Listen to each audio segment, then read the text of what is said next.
Greetings and welcome, everyone. This is your host, The Commish, and as always, I have the Big Nolski with me tonight. How are you doing, Noel? I'm doing well. How are you? I am doing fantastic. I'm excited to do a podcast tonight because I'm not nearly as loopy as I was last week, which was just a shit show, to say the least. So I'm excited to go over everything fantasy-wise in a smooth and calm and collected manner and not see unicorns or when I blink worry that a clown's going to get me because I am not well rested, but certainly not as fucked up as I was last week. Well, that makes one of us because I am really tired. All right. Well, then let the half loopiness begin. So what we're going to start with is the MVT, which was Ben this week, who absolutely dominated. He almost broke the record, 222 points. The record is just shy of it by not too far. I think his record's about 229 or so. So he was almost there, and that was just a huge performance by everyone around the board. I mean, his worst one was 9 points by his kicker, but that's okay because his defense scored him 46 points. So well done, Ben. That's a heck of a week. The MVP is Devonta Freeman on Brandon's team, who I unfortunately was playing this week. He decided to show up and look like he did last year, got on 14 attempts, 152 yards, so over 10 yards a carry. It's a first down every time he handed the ball pretty much. So good week for Devonta Freeman, great week for Brandon, and congratulations, Brandon, on MVP. Now we will move to Shithead of the Week. Noel, what do you got this week? So this one took a little bit of digging because there wasn't a whole lot apart from, and this would just be too easy, apart from Greg Hardy being arrested for cocaine possession and then telling the cops that someone planted the cocaine in his wallet. But that seemed too easy and too short. So what I went with is, and this is going to sound weird, the guy's name is Brandon Sneed, and he wrote a long piece for BleacherReport.com, their magazine section. And I'm not going to really get into it too much other than the fact that it's really just an RG3 fluff piece. Like, it's called The Forever Comeback, and it's supposed to be about how, his career has hit all these stumbling blocks, which he does discuss. But rather than kind of going into the detail as to why he stumbled, it's replete with all these stupid proverbs about how he was, it was foretold when he was a kid by a bishop at a church that he was going to achieve greatness, and that he's always been this phenomenal athlete and phenomenal person who's always overcome everything. And it's just a bunch of crap. A lot of the stuff where he should have gone into the whole thing of he doesn't take responsibility for his action, but instead he just made it sound like, everyone in Washington hated him for no reason. It's because he doesn't take personal accountability. And even in this, he won't admit that he should have just run out of bounds when he got hurt. He blames it on, I think he's a blocker. He just didn't see past the blocker to the guy who was going to hit him. It's not nearly as bad for those of you that read or at least are familiar with it. There was a long-form article on SBNation.com last year where the author essentially tried to humanize convicted rapist and former police officer Daniel Holtzclaw by saying no one saw this coming because he was such a good football player. It's not that bad, but it's kind of the same idea where there's a lot of stuff that he should have mentioned and he didn't, and instead it's just a long read in everything that I'm sure RG3's brand would like you to believe. So that's my shithead of the week. Good job, Brandon Sneed. Good job, Brandon Sneed. I have to say, Noel, by the way, listeners, I don't know prior to the podcast what Noel is going to pick for shithead of the week, so it's fun for me to hear as well. I think that's a great one because RG3 is just disappointing. I mean, I remember the big thing back when he and Luck were getting drafted is like, which one's going to make it to the Hall of Fame first? So the Redskins mortgaged their future to get him, and he's just been just a disaster. And, it's kind of funny you mentioned the Bishop's like, he's going to be great. I'm pretty sure at some point in every kid's life, like, wow, you're really smart or awesome or strong. You're going to be the next president of the moon. You're really cool. And it's just, it's nonsense, especially since how many times has he gotten hurt to take himself out of the season? I mean, the most notorious one with the Redskins, but most recently with Cleveland. So I think that his career in the NFL is going to be very disappointing relative to expectations. Mm-hmm. So at any rate, That is our shithead of the week. That is a great shithead, Noel. Let's move on to the reviews of week 3, which sees us, believe it or not, 1/4 of the way through the season, which I can't believe because it seems like we were just starting the season. Brandon walloped me 165.5 to 120.7. Again, led on the back of Devonta Freeman, got almost a third of his points. But he also had great games by Tannehill and T.Y. Hilton. When I was watching Hilton play, I thought, well, it's not that great. He's having a mediocre game. And then I watched the play that sealed my fate. It was a beautiful post route, which for the listeners, you'll remember Noel described what that is last week. Just got the ball, ran 60-something yards for the touchdown, and boom, he got, I think, 20 points on that play. Catapulted Brandon ahead. I didn't even watch Monday Night Football. I watched the dumpster fire that was the presidential debate, and I just left them to wither on the vine. So good week for Brandon. Congratulations. As you'll recall from last week, this means you do have the smaller penis of the both of us. And so sorry about that, but congratulations on your win. You're 3-0, dominating the Atlantic Conference.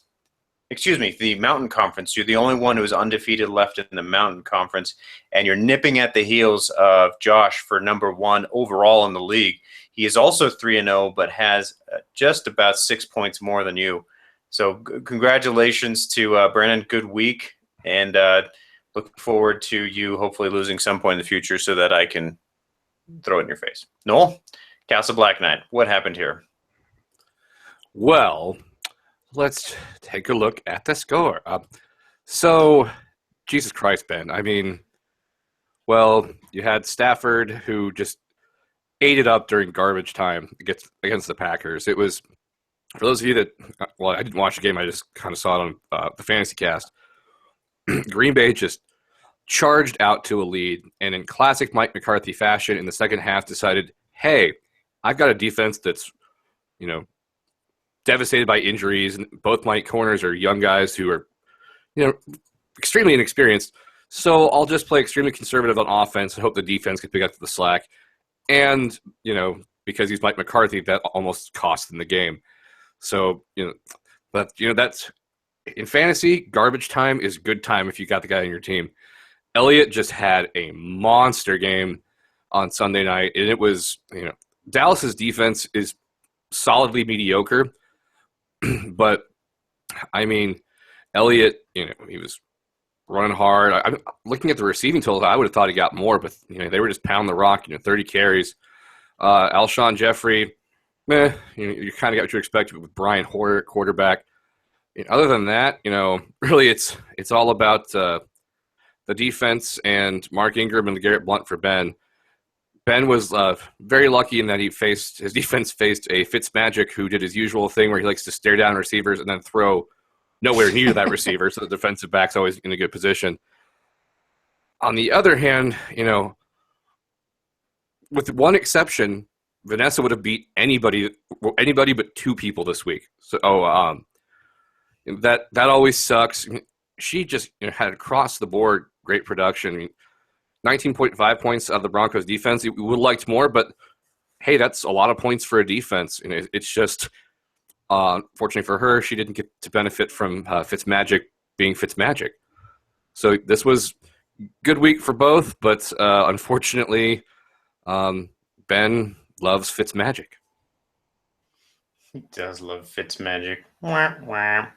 Yeah, that was a very interesting game. Very interesting. I thought that Vanessa luckily avoided the EB award, which means that you would have beaten every other team, everyone but, hence EB, the team that you're actually playing. She had a great game there, but certainly not enough to cover Ben's domination. So let's move on to Summer Drew Brees versus Kenfield. Before I continue, Vanessa is atop the Pacific Conference at 1-2. That's awesome. And then Ben is coming back in the Atlantic Conference. That's the tough one. He's 2-1 and in 3rd place right now. So hold your head high, Ben, and you will go places in life. By the way, the number one, the highest score ever in the Mile High Champions League was you, Noel, back in the championship matchup, the Colorado Bowl in 2013. You scored 231.3 points. That's the record. Ben has the number 2 record. I used to hold that at 218 in the Colorado Bowl in 2011, but this score just blows it out of the water. So well done, Ben. Let's move on to the Summer Drew Brees. Now we'll move on to Summer Drew Brees versus Doom Givers. As I just alluded to, Josh won again, 3-0. Wasn't a pretty win, 117 to 114, but a win is a win. It doesn't matter if it's, as we found out a couple weeks ago, it doesn't matter if it's by 100 points or 1 point or 0.1 points. A win is a win. So congratulations, Josh. You had a good week. Drew Brees threw very well. He's showed up this year. I didn't think he was going to be as Drew Breesius as he has been in the past, but he's the number 1 quarterback through 3 weeks, averaging 35.2 points. That's what Cam had about the end of the last season, and he finished number 1 QB overall. So Drew Brees, you were right to name your team after this guy, Josh, because he is kicking some serious ass. He had a couple stumbles here and there. DeAndre Hopkins got 9 points. That's pretty damn low for him. Jacob Tammy got 5, which is meh. It's a tight end. It's really the second worst position after kicker, I would argue, which was his worst position. Only got him 3 points. But the win, 117. It was Kenfield, Carson Palmer. What a week. He just 26 for 50, 287 yards, no touchdowns, 4 interceptions, 8.2 points for Carson Palmer. That is abysmal for him. He got 24 points in the week before, 35 in the last week. So certainly this Kenfield could have taken away a win at a what's his name? I was just mentioning his name. Carson Palmer not throwing like he was Fitzmagic and just kind of shit all over the field there. Great games by Beckham. Great games by Lacey. Jimmy Graham seems like he's finally back from when he used to be awesome with the Saints. And then Duke Johnson actually had a pretty good week, 19 points. So sorry, Kenfield, you're 0-3. Josh is 3-0. You are still in 3rd place in the Pacific Conference, Kenfield, simply because I hate to say it, Noel, but you're in last place in the Pacific Conference at 0-3.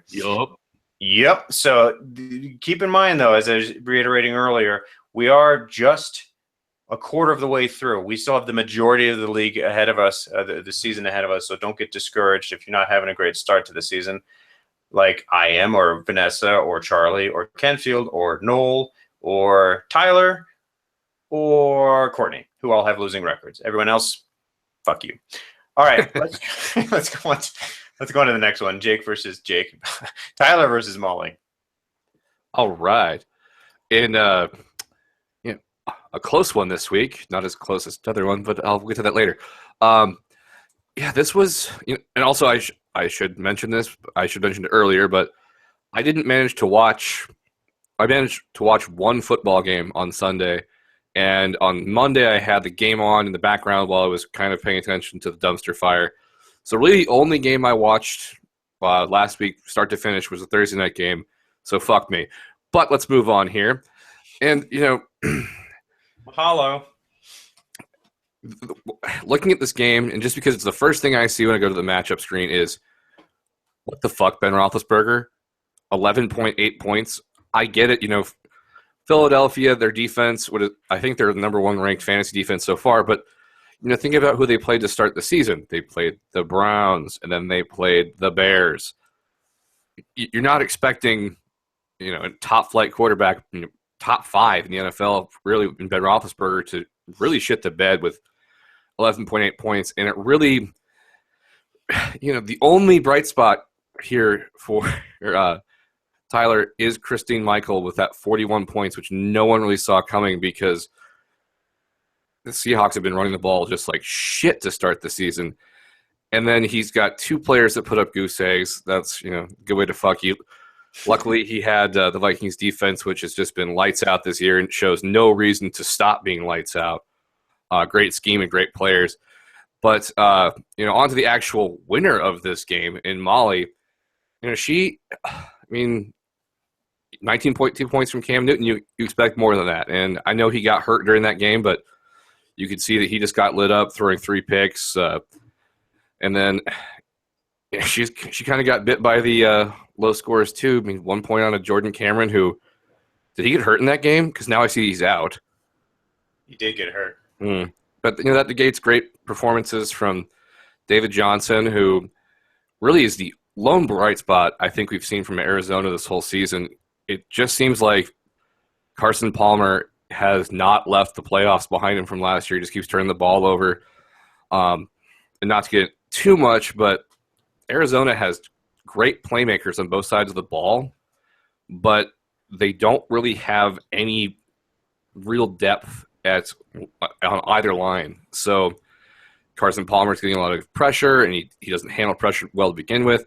And then they're also not getting a pass rush, which means that even though you got great playmakers on defense, they can't do anything. But not to get too much into that. So, contested win, but this is the kind of win that you want to get, especially because it makes Molly 3-0. So, good job, Molly.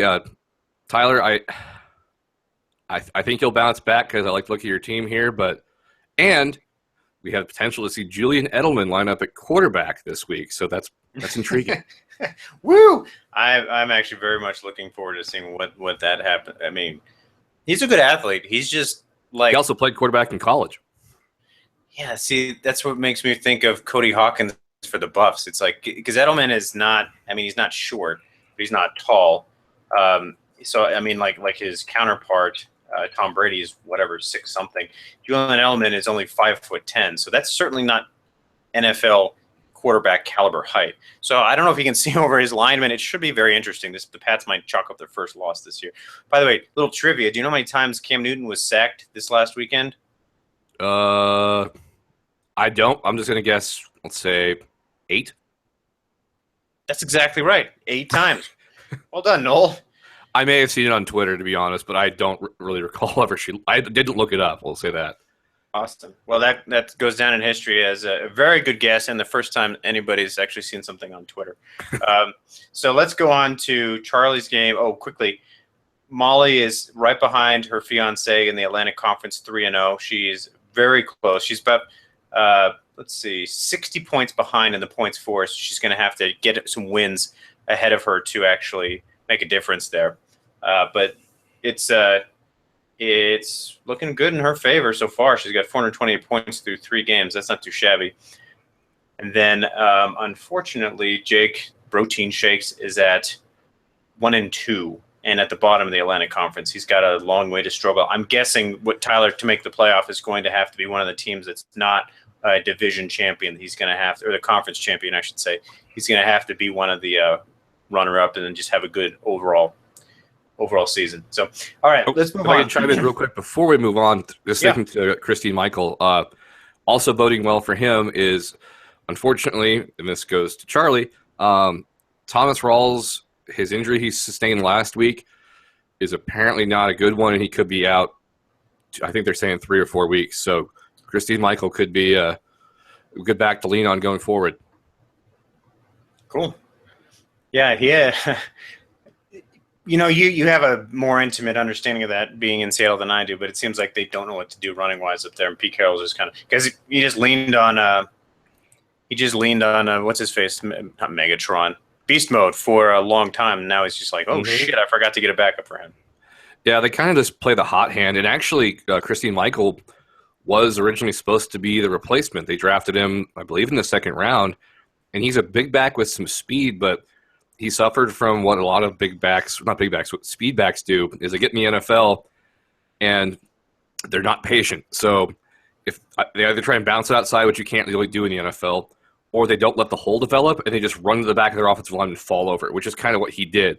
So he's matured a bit, and that's what you're seeing now is he waits for the hole to open and then he bursts through it, which is what good running backs do. So, it may not have worked out originally like as planned, but they kind of fell ass backwards into it, so good for them. Hooray! Nice. Whatever works. All right, let's go on to your game, Noel. And we were joking on the group text this week that, is there a record for most times you lost by a single point? And no, we have the record. The official records have not shown that, but I think I might start keeping track because Noel is at 2 games and 2 consecutive games at that. Fortunately, I'm sorry, Noel. You lost 101 to 100. That's not news, I'm sure.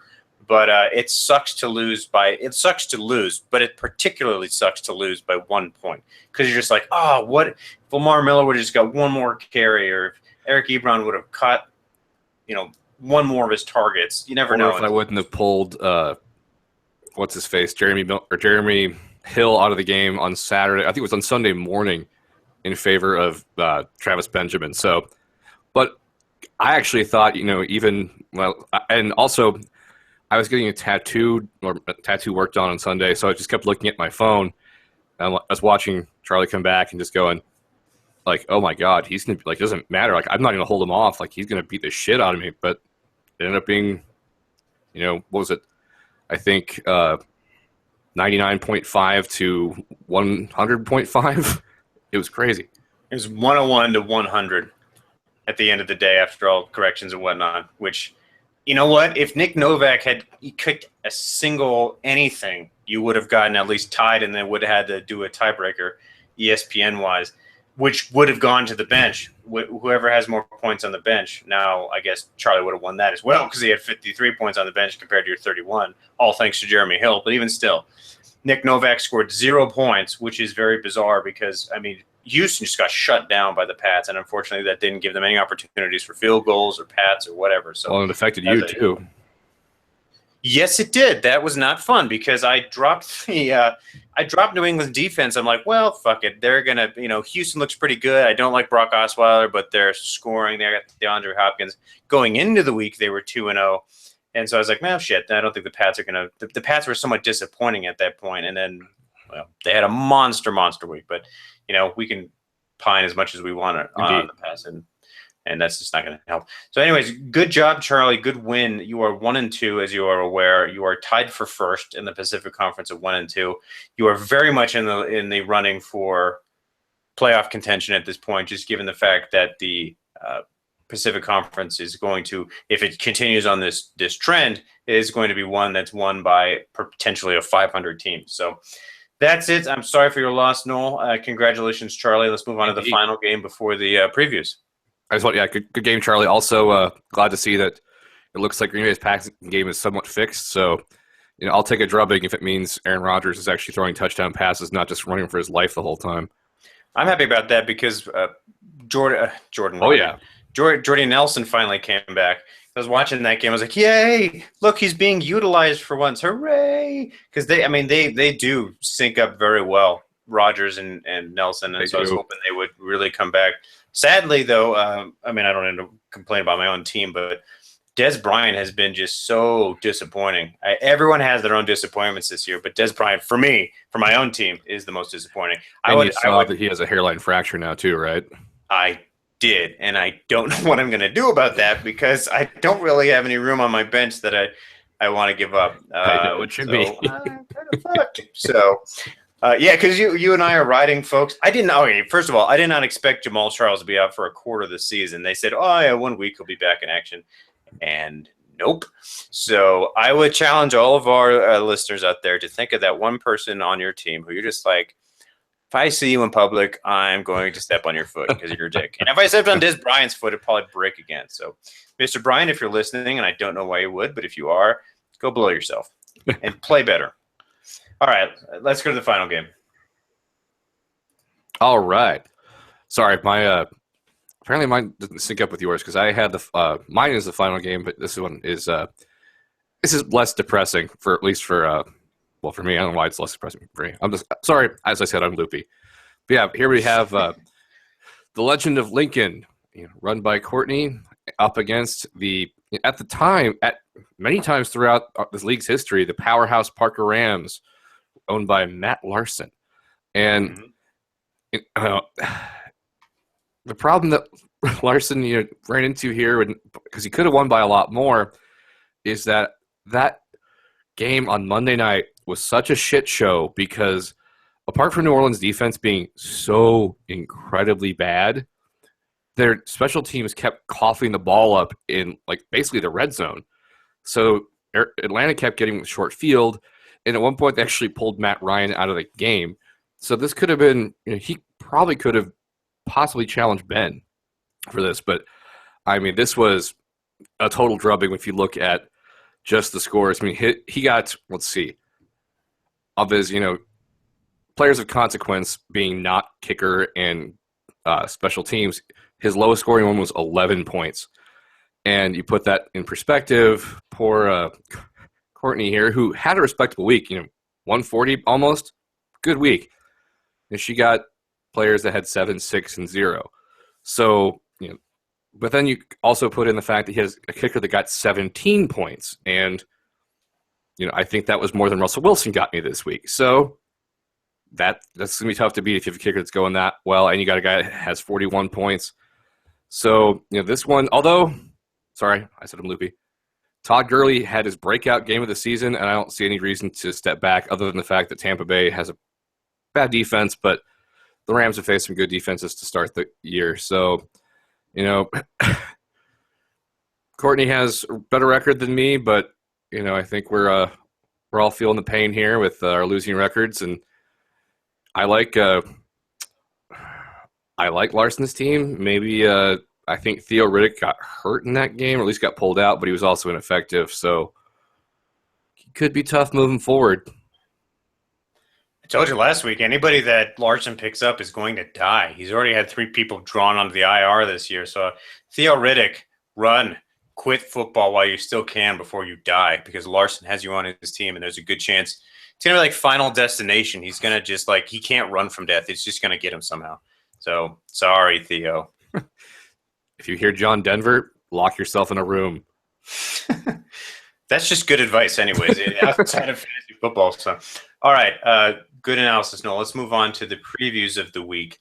We are a quarter of the way through the season. Coming up on week 4 means we are in bye week season. The bye week tempest is kicking up, and that means that got to be a little bit more careful and judicious in your planning, because you never know. You could be out your star players and you need to hit the waiver wires, and your favorite player's been picked off the waiver wire. Now I got to go and get a third string wide receiver to play my flex. So be very active on the waiver wire. Be very active with your team. This is the time. This is this time of year when the playoffs are made. It's great to start the year with a 3-0 record or 2-1. It's great to start with a lead. But what makes or breaks teams is the next 9 games. That's really what's going to determine it. And you might say, well, duh, Mike, 9 games is the bulk of the season. But it's the solid management of the teams that will decide what's going on here. So let's look at the first game. Brandon, Spartans at Buffaloes. Oh, one more thing about bye weeks. This week, the 2 games or the 2 teams on bye are the Green Bay Packers and the Philadelphia Eagles. Every week I'm going to mention which teams are on bye, so that if you have a player on there or a defense or what have you, you can bench them and find appropriate substitutes. So looking at this week, we have Brandon versus Vanessa. And just by the way everything's going so far this year, I don't know. I think that Brandon has the line this week at 13.2. I'm afraid I'm going to have to give it to Brandon. He's just got a lot more firepower there. He's got Kirk Cousins. Woo! So you like that? Yeah, I know you like that, and you like that. And so he's just got every one of his players on his team except for C.J. Anderson is the first or starter worthy at their position, meaning they're top 12. He has 6 of his players in the top 10. So Brandon right now is on a roll. I think that he's going to be nigh unstoppable for the time being until something happens. Either the bye weeks hit him or an injury hits him. I would hopefully, if you can play Brandon later in the year, good for you, because you want to stay out of his way right now. He's just one. So Vanessa, I'm sorry, with a 1-2 start and a 3-0 start for him. Just looking at both teams, I think that he's got the upper hand here. Now, I will say, Vanessa does have a lot of firepower on her team. She also has 5 top 10 players, including DeMarco Murray, who's number 1 at his position. Antonio Brown is number 3. Greg Olsen is number 1. Kyle Rudolph, who's number 2, which is being the number 2 tight end, is like being the second tallest person in Japan. It's not that great of an achievement. And then the Broncos defense at number 5. So she's got enough. She's got enough there to make Brennan work for it. But I still am going to say that Brennan takes away a win this week. I concur. Yes. Womp womp. Womp womp. Oh. So, Noel, do you think I'm going to lose this week? Let's move on to the next game. Let me take a quick gander at it here. Here is where I think this projection is misleading a bit, because as we saw last week, goddamn Bill Belichick is a motherfucking genius. So, yes, LaShawn McCoy is not going to get 23.3 points. It's just not going to happen, because basically the Bills are never going to have the ball, because God knows what Belichick is doing to dink and dunk his way to 23 play drives that score 3 points and chew up 80 minutes. Like it's going to happen. It's just that's the way it's going to be. But that being said, I don't know. I've never even seen Jack Doyle play. I don't understand how he's he's the fifth highest scoring tight end. Don't know if I see that pulling up, as you said. And no one knows with Des Bryant. They're saying it's day to day, week to week, month to month, I think is what the quote was. And Brandon Marshall, I don't know. Seattle's defense has kind of been hit or miss. But yeah, I think you have it right. I think you're going to have a tough week this week, but I think it could be closer than this line suggests, just because there's a lot of I think the projections for a few of Larson's players are a bit high, including McCoy, Fleener, Riddick, Sims. I mean, he's the backup, and he's going to score 19.5 points against Denver. I don't know about that. But then again, he's got the Patriots defense, who they're going to do some crafty shit and go against Buffalo's offense, which is now just going to constantly run the ball, which, again, I suppose if LaShawn McCoy does have a good game, that means his defense will have a worse game. So I like Larson in this game, but I think it could be close. Excellent. Yeah, he's using my own weapons against me. I dropped the Patriots defense stupidly the 1 week they do really well, and now I'm facing them. Hooray! Let's move on to the next game, Ben versus Josh. I don't know what to think of this one. Ben has to regress. If he scores another record week, Ben, I'll buy you a bottle of scotch, but I just don't see that happening. I think that he's going to come down a little bit. I think he's going to score somewhere. It's fantasy. It's the gods are designed. Unless you're Brandon, the odds are that your heart's going to be broken the next week. It just happens. It is. It's just going to happen. It's like dating in high school. One day you're holding little Susie's hand, and the next day she's running around with little Johnny. That's just fucked up, Susie. Don't do that. So this is, I really like Josh's team. We're just talking about that. I really like Josh's team. I think that he's got a lot of firepower. I think the projection's a little bit low for him, considering he's scored 482 points through the first 3 games. That's really not. That's averaging about 160 a week, not 123.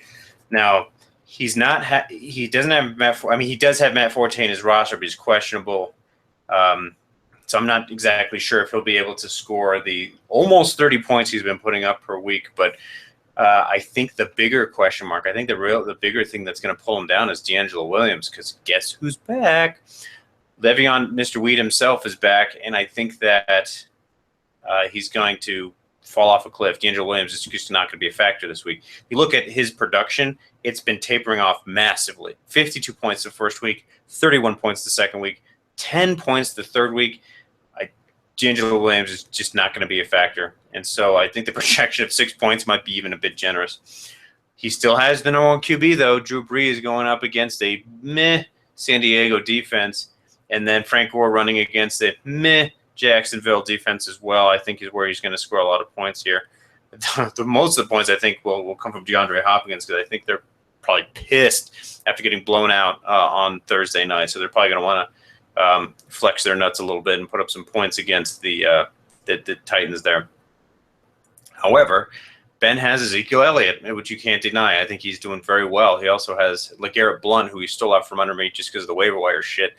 I really wanted him. I think he was going to do really well this year because Belichick doesn't lean on one running back, or at least he historically hasn't. But Blount is his guy, and he's in a high-powered offense like the Patriots have, especially with the passing game gone for shit.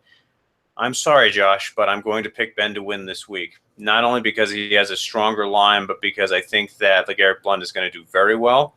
I think that Matt Stafford is going to tear up the Chicago defense, and I think Ezekiel Elliott is going to want to just keep running the ball down, especially if Des Bryant's out. They're going to have one less weapon. They're going to have to rely on him that much more. So I'm sorry, Josh. I think, and congratulations, Ben, if you win. I think you're going to take home a victory this week. So let's go on to Kenfield and Molly. It's a battle of the champions. It's an 0-3 team with Kenfield and 3-0 for Molly. What do you think, Noel?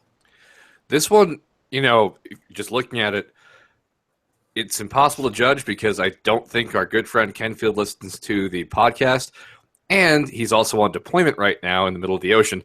So is he going to catch? We never know this with Kenfield. Is he going to catch the fact that he's only got 6 players that are actually playing right now? We don't know. In the past, he's done it before, or he's started a guy that's dead. It's just, well, not like that. Not that funny, but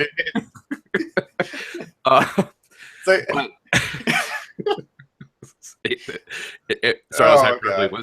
It was a joke. The guy was on IR, but not Rob Baronis or anything.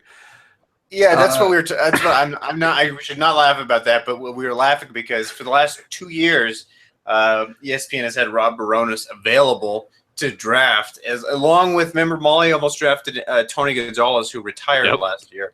So, woo, that's why I'm laughing. I'm sorry for Rob Baronis and his next of kin. That's why I was laughing. Inappropriate, Michael. Bad. So, other than that, though, and I actually don't really like the line this week, but I think this is also, I just noticed this. Molly's got Jordan Cameron, who is out this week in her lineup, so she'll get that fixed. And I like her in this game, even even if Kenfield gets his players swapped out. I think this one is Molly's to lose. I just think the line's a little wonky, even with the fact that there's 6 players versus 7 players right now. I think they've got her projections a little bit low. I think so. And I agree with everything you just said. All right, let's move on to Courtney versus Charlie, the last game of the week. And one more thing about what you just said, Noel. I don't really discount lineups until Sunday morning when shit gets real. Like if I see Kenfield has 2 players on bye, I'll reach out to him and be like, hello, Kenfield, what do you want to do here? And, for example, moving on to the next game with Charlie versus Courtney, Charlie doesn't have a quarterback in right now. So the line is way skewed in her favor at 33 points. But obviously, with Aaron Rodgers on a bye week, Charlie's going to find somebody. He's going to go to the waiver wire or something, or make a deal, make a trade, and get somebody in quarterback. So that's going to account for at least 20, 25 points. That'll bring the line a lot closer. Having said that, I think that this is Courtney's week to lose. The reason is Charlie's got 3 questionable players in Crowell, Julio Jones, and Rob Gronkowski. Rob Gronkowski had a single target last week, didn't do shit with it, had put up a big fat goose egg, which was surprising because he still, sorry, Noel, still managed to win with a 0 there. Julio Jones is having a rough week, a rough start to the season. I would imagine that's Charlie's fuck you player. Just as Des Bryant is mine, Julio Jones is his fuck you player. We paid $59 for him. He's the 34th ranked wide receiver right now. That's almost out of a flex consideration, considering you can only start 3 wide receivers, as I well know from drafting 4. You can only start 3 wide receivers, and 36 is the cutoff point. So anything past 37, it's like, why bother? So at 34, Julio Jones is certainly disappointing, and he's questionable for the week. So with Crowell, Jones, and Gronk questionable, there's just not enough in Charlie's lineup that I think is really going to help him push ahead of Courtney this week, especially when you look at the standings. Charlie is 2nd overall in the Pacific Conference, but has only put up 339 points in the last 3 weeks. Do the math. That's 113 points per week. That's not championship caliber. I did the math once going back, and prior to a couple point changes that we made 3 years ago, you needed about 120 points per week to make the playoffs. With the changes after that for the last 3 years, you need about 135 points per week to make the playoffs.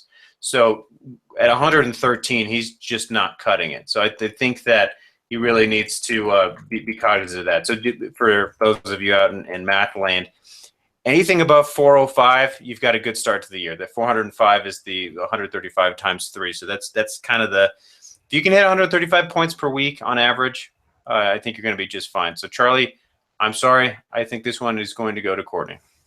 I agree. So with that, we will wrap up. There's actually one more game. We didn't go over my game versus Tyler. Oh, shit. I'm sorry. I skipped that. I'm sorry, Noel. I just didn't think you'd want to talk about your team. Ha just kidding. Why don't you? Well, that's from last week. Or the week before, and the week before that. Yeah. All right. You want to take care of that one? I will. This is the first week I have of my, team that was either suspended or injured coming back, and the guys that I paid top dollar for who have been sitting on my bench doing literally nothing are coming back, and the line is huge. But again, I foresee Tyler making some changes here. For example, his running back or one of his flex running backs is currently on a bye week, but and I've got some question marks too. I mean, Russell Wilson has a sprained, MCL? And so I don't think he's got that 20. I don't think he's got it. He's averaging 17.6 points a game. He's projected to get 26. He hasn't hit projections so far this season. Lamar Miller, same thing, 23.7. How is he supposed to hit 32.3? And it's just kind of that way across the board. I do think Le'Veon Bell hopefully will do me a solid this week. But now I realize that I'm a bit fucked, and this is what happens when your team. I needed that win last week. 1-2 with my roster filling in the way it is would have been okay. 0-3 is a bit bad, and now I'm also stuck with this thing where do I start Jeremy Hill or do I bench him? What do I do with him? He did this to me last year. I should know better. Where it's feast or famine, like you used to like to say, Mike. What's he gonna do? So we'll see. But I like, I like Tyler's team. I usually like Tyler's teams, even though because he takes risks. A lot of times he tends to take players that really maybe had like a few good games the season before, but they did it to end the season. And apart from if he can get his flex position figured out with Ryan Matthews there, Amari Cooper started off slow, but he's coming on. Delaney Walker.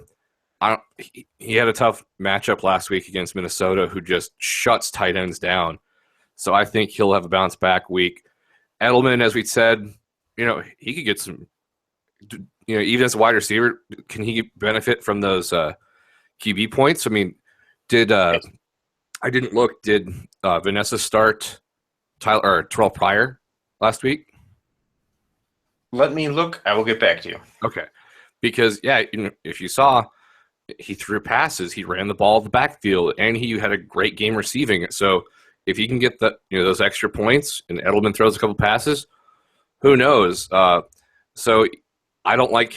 I hope to win this week, but I think the line is extremely generous in my favor, and I think it's very conservative when it comes to what Tyler is projected to get.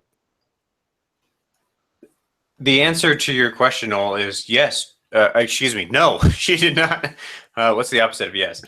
She did not start Terrell Pryor last week. However, he did gather any points scored for any offensive position or even defense. If they happen to start on defense and get a sack, you get points for. So Terrell Pryor threw 3 of 5, got 35 yards in the air. He rushed, which is not uncommon for wide receivers. It happened with Percy Harvin and Randall Cobb.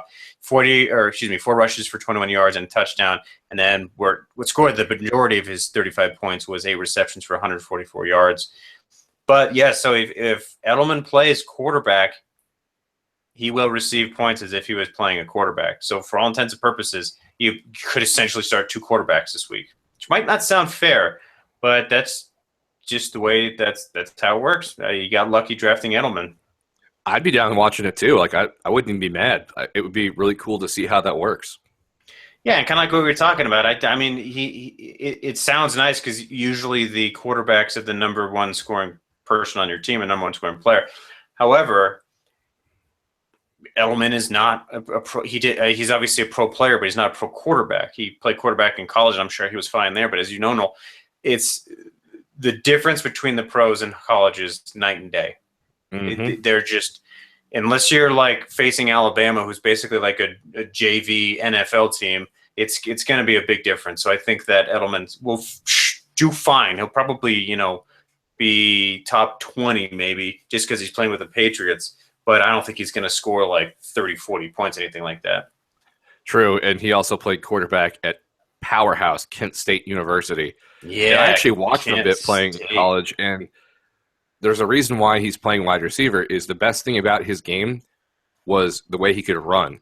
He makes some throws on the run, but for the most part, it was he'd catch. He'd oftentimes take the snap out of the shotgun, kind of take a look around and take off, and he was it's what he's made his NFL career out of. He's elusive and quick as hell. Nice. All right, cool. Let's move on to get kind of conclude here. We're going to talk about the poll and then the huddle up. So the poll this week is on the bye week tempest, and I'm asking you, are you worried about the upcoming bye weeks?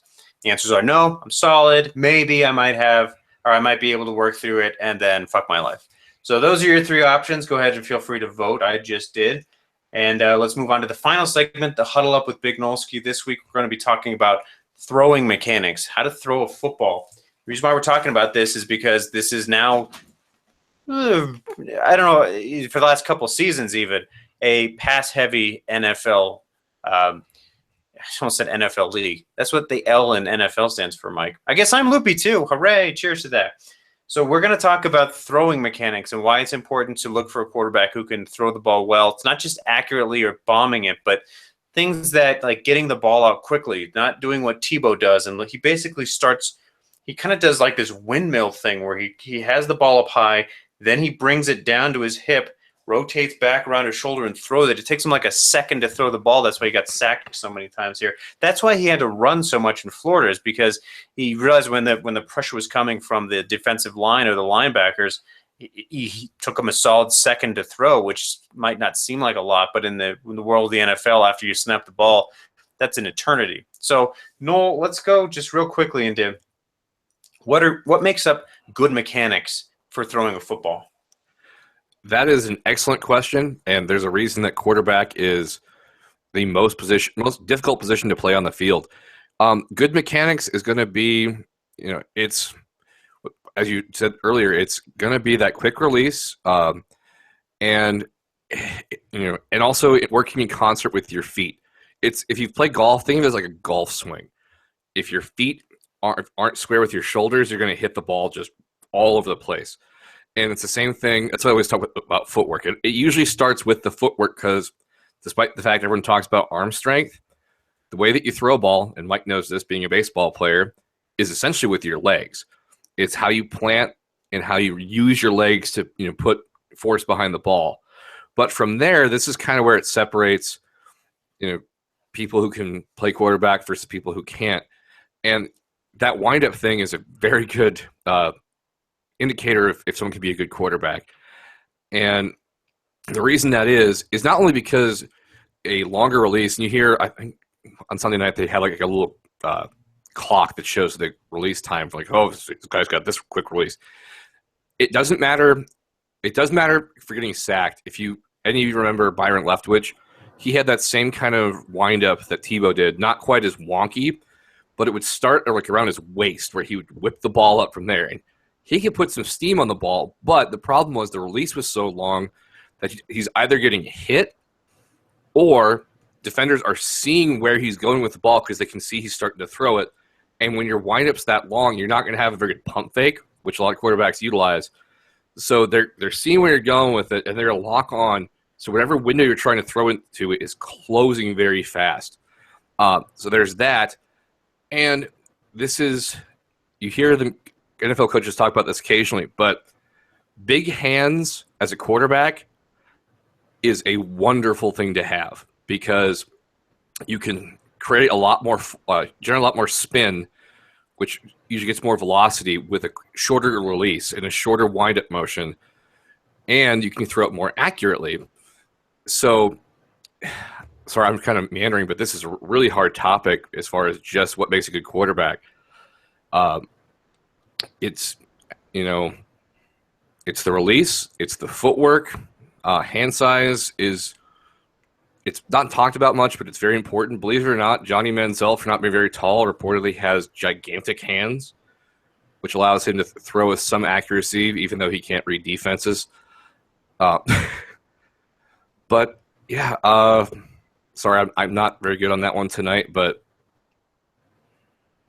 what to watch for is really, when they throw the ball, how do their feet look? How do their shoulders look? Are they squaring up when they throw it? If they're running when they're throwing the ball, do they square their shoulders as they throw it? They throw across their body, which decreases accuracy and decreases velocity, which means you're going to throw a lot of interceptions that way. And also, part of the reason why Tebow was so bad at throwing the football with that long delivery is being a good quarterback requires touch, where you can negotiate, how much air you put underneath it versus how much velocity. And when you've got that long windup, it's really hard to do that. You're basically throwing fastballs all the time, where you have to throw some changeups. And that's where that quick release and also that kind of the overhead motion is very important to put the touch on the ball. If you see guys throw it sidearm, that's not usually going to have any touch on it, and it's also going to have kind of a weird angle, so it's going to be very inaccurate. Other than that, what else? What are some other things you think you should look for as far as QB mechanics, Mike? I think that the big thing is, especially because I grew up playing baseball, the hardest thing for me throwing a football is learning to throw it overhand, like you're saying. Now, there are some quarterbacks that can whip the ball sidearm just for fun, like Aaron Rodgers, if he knows that the linebackers are going to jump or the line is going to jump to block his passes. In fact, that's typically what happens when the ball, like the camera is looking for the ball, it's got batted down at the line. I think Aaron Rodgers is the best at this. Like, he'll see his tight end or he'll see Eddie Lacy in the flat, a really short pass, and so instead of like coming over his head like he should, he just sidearms it just to get around the defense. I think that's great. Where I struggle, having played a baseball and having pitched for a long time, is I come down. Imagine you're throwing a baseball and your throwing motion kind of comes at a pretty steep angle. It's about a 60-degree angle, whereas quarterbacks throw basically from a 90-degree angle. And I think that's what you really want to look for, because a lot of the times when they screw up, it's because they were throwing a little bit cockeyed, which may not – it doesn't put that touch on the ball like you're talking about. So the best quarterbacks – I'm going to post a picture of this online. I'm going to post one of Tom Brady showing you perfection and then Tim Tebow showing you, let's just call it not perfection. You should have to have these perfect angles. It should be a 90-degree to your body, and with that, you get a perfect full extension of your arm. You should never be like cocking your arm like you're trying to throw a bullet pass, like you throwing the ball past your head. You should basically be throwing it above your head. And so I think that those are the proper mechanics. And then the basic stuff. We've all thrown a football, I'm sure, but I think a misconception is you have to put your fingers on the laces, which is optimal but not necessary. In fact, I've seen Ben Roethlisberger take a snap and just throw it. He doesn't even grab the laces; he just hucks it.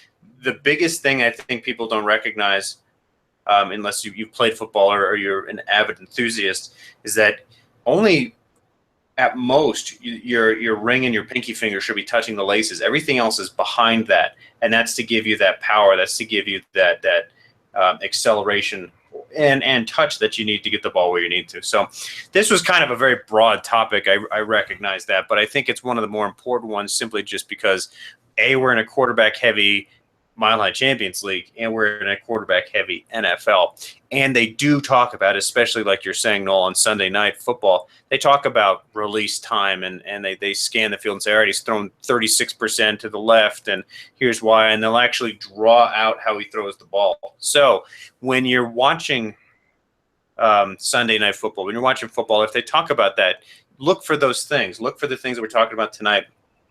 Do they have a perfect 90-degree between their elbow and their body? Are they extending their arms fully when they throw the ball? Where are they gripping the ball? This picture I'm going to post with Tebow, even though his mechanics are shit, his angles are all off, he is only gripping the laces with 2 fingers as he should. So look for those type of things when you watch football. It just might. The whole point of this is to enhance your viewing experience, enhance your appreciation and love of football. So that's all I got on the throwing mechanics. I do have a fun fact for those of you that have played catch with someone that maybe has played quarterback at some sort of high level or has a combination of I should have mentioned this, but a tight spiral, unless you're Kurt Warner, is very important. And there's the reason we always talk about spinning the ball is the more you get, the more velocity plus rotation, the ball will fly farther. It'll fly more accurately, and it's also easier to catch. But I told Mike this before. My dad never took it easy on me playing football or throwing the ball to me, and he's kind of a big guy, and Mike knows I can throw the ball pretty hard too. When you get that kind of spiral with that kind of velocity, the laces make a whistling sound. And it's really weird to hear at first. You're kind of like, what the hell is that? But it does happen. And if you are able to ever get close to quarterback, usually college or pro level, you can hear that. And it's crazy. I mean, quarterback is just that difficult to play. It's really requires someone special. That's why I'm going to be excited to see what Edelman does this weekend, even though he played quarterback. It'll be fun to watch to see what he does. So Dink and dunk. Dink and dunk, that's probably exactly what they're going to do. I would not be surprised if Charlie reaps the benefit with Rob Gronkowski just because he's a big target. You don't really have to throw it that accurately. As long as you get in the general vicinity, he can muscle the ball down. He's got to be back at some point, right? Right? I would hope so. I mean, you and I drafted players we knew were suspended or out, just like, all right, we'll just bench them, and then when they come back in. But it sucks when you draft somebody and they're like, well, like Jamal Charles, who's been out for 3 weeks, potentially 4, and Gronkowski, who's been out ostensibly 3 weeks as well. So I'm sure Charlie's itching to get him back and firing on all cylinders again. So I would imagine he'll have a fairly productive week if Edelman can get him the ball. So any more notes on throwing mechanics, Noel? I think that's it. Sorry, I couldn't be more helpful. As I said, I'm dragging ass this week. I'm really tired. It's okay. It's hard to describe what should be described visually over voice. So it's perfectly fine. It's all good. In fact, I will offer one last piece of advice, and I'm sure Noel can attest to this as well. When you are throwing a football, give yourself ample space between you and a tree, because if you throw the ball hard enough at the tree, it will bounce back and hit you in the face. I know from experience. So Mile High champions and any other listeners out there, do not do that. You will be very disappointed, although you will make your friends laugh and you'll remember it forever. So maybe it's not all bad. So, all right, Noel, as always, much appreciated spending a Wednesday night with me and with the Mile High Champions League to go over the football and football in general. I guess we're both loopy. Hooray! Just gonna turn this into it's Wednesday night loopy podcast night is what we're gonna start calling this. So, Noel, anything else you want to add for the evening? I think that's it. Except for Ben, I'm not hoping that you have a letdown, but don't be surprised if the fantasy gods hand you a letdown, because unless you are Brandon, they hate all of us. It's true. I don't know what magic Brandon does or what mysticism or what animal sacrifices he does, but they love him. They love him. All right. Thank you, everyone, for listening. Good luck this week, and we are out. Go Brock.